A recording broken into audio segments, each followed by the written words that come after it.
Le lieu de la scène est à Thèbes, sur la place publique. On voit le palais du roi, le temple d'Apollon et les statues des dieux.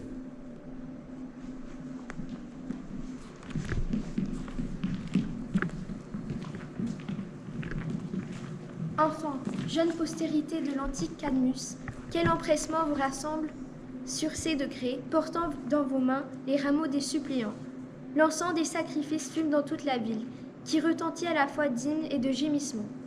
Ne voulant point apprendre vos malheurs d'une voix étrangère, je suis venu moi-même, ici, moi, cet Oedipe dont le nom est dans toutes les bouches.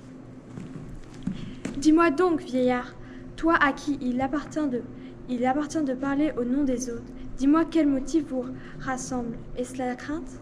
Est-ce pour implorer les dieux?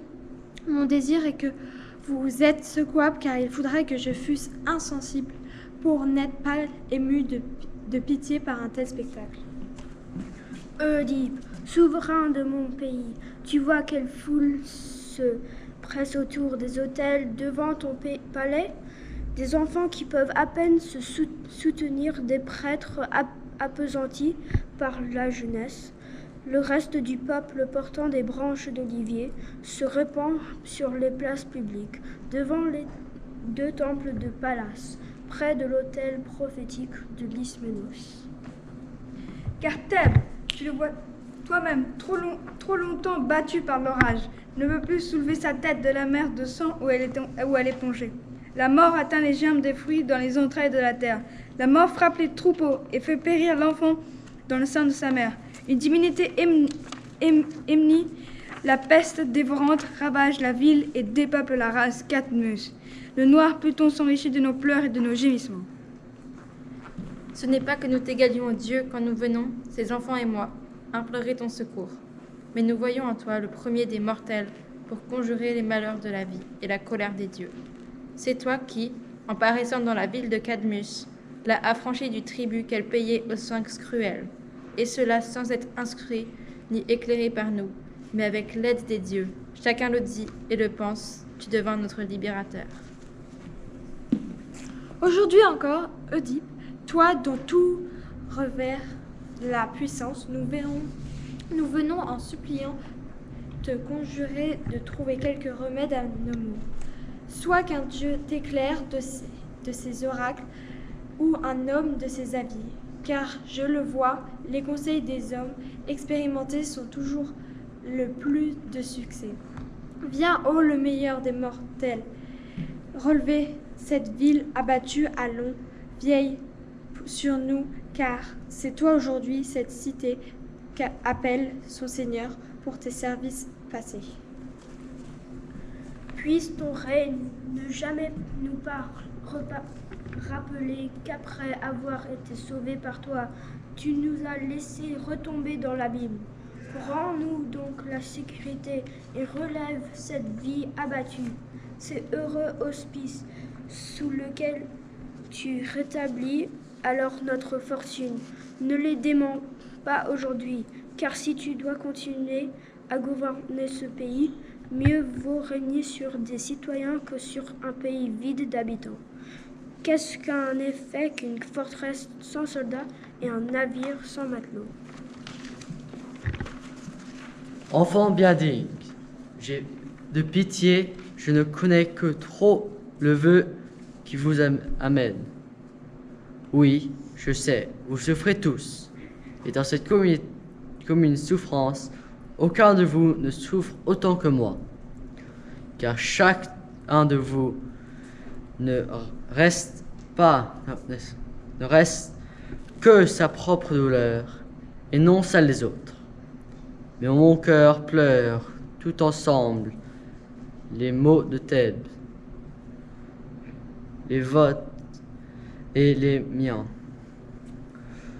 Aussi, n'avez-vous pas éveillé ma vigilance endormie?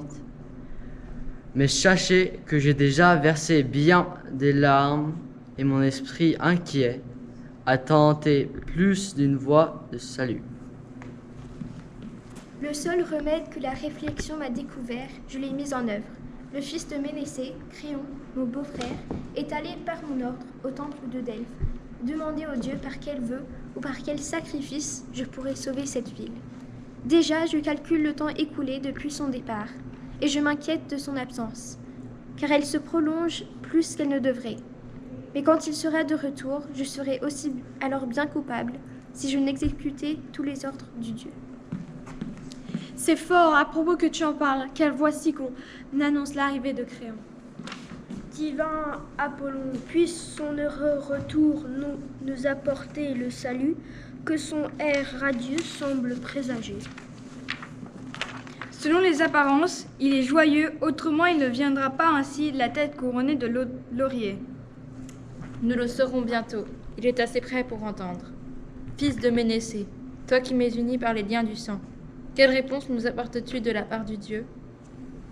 Favorable, car cette crise même, si nous savons habilement la mener à la fin, se changera en prospérité. Que signifie ce langage?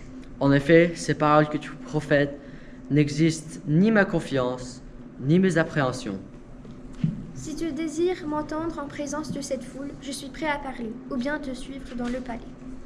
Parle en présence de tous, car leur malheur me touche plus que le soin de ma propre vie.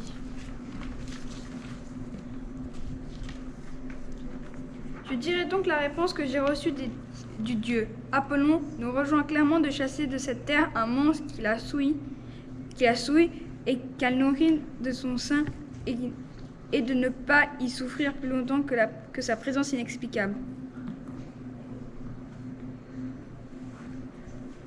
Quelle expiation devons-nous faire? Quelle est la nature de ce fléau? Il faut bannir le coupable ou punir le meurtre par un meurtre, car le sang versé déchaîne la tempête sur la ville. Qui est donc l'homme dont il rappelle le meurtre?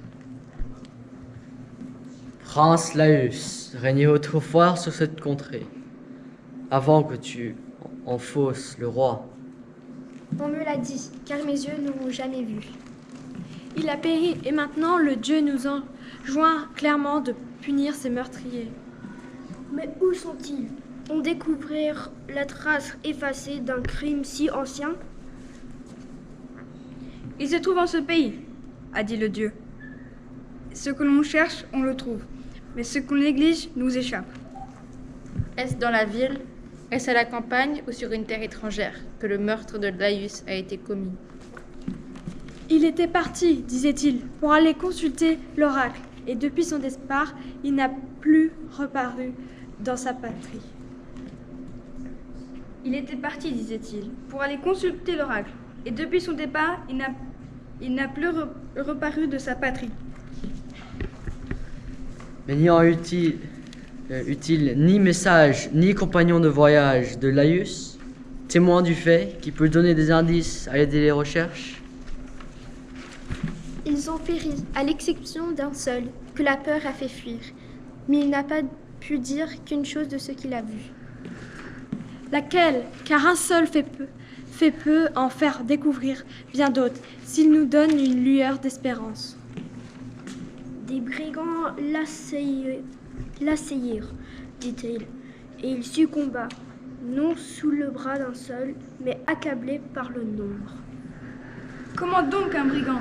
S'il n'avait pas été suborné par quelqu'un d'ici, aurait-il eu cette audace? Tels furent alors les soupçons. Mais, au milieu de nos maux, la mort de Laïus n'eut point de vengeur. Quel mot vous empêche donc, après ce meurtre de votre roi, de chercher les auteurs du crime?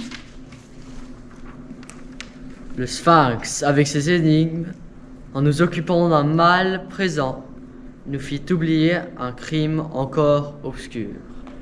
Eh bien, je remonterai à la source du fait et le mettrai en lumière. Il est digne d'Apollon, il est digne de toi. D'avoir montré cette sollicitude pour celui qui a péri, vous trouverez donc en moi un auxiliaire légitime, vengeur à la fois de ce pays et du Dieu. Ce n'est pas pour un ami étranger, c'est pour moi-même que j'effacerai cette soudure.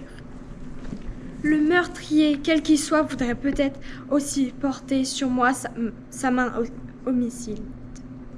En vengeant Laïus, je me défends donc moi-même. Enfants, relevez-vous au plus tôt et remportez ces rameaux, supplions. Qu'un autre assemble ici le peuple de Cadmus. Je suis prêt à tout faire, car où nous serons heureux en obéissant au Dieu, où nous tomberons dans l'abîme du malheur. Enfants, levez-nous, le secours que nous sommes venus demander ici, le roi nous l'annonce. Puisse Apollon, qui nous envoie ses oracles, être notre sauveur et mettre fin au fléau qui nous désole.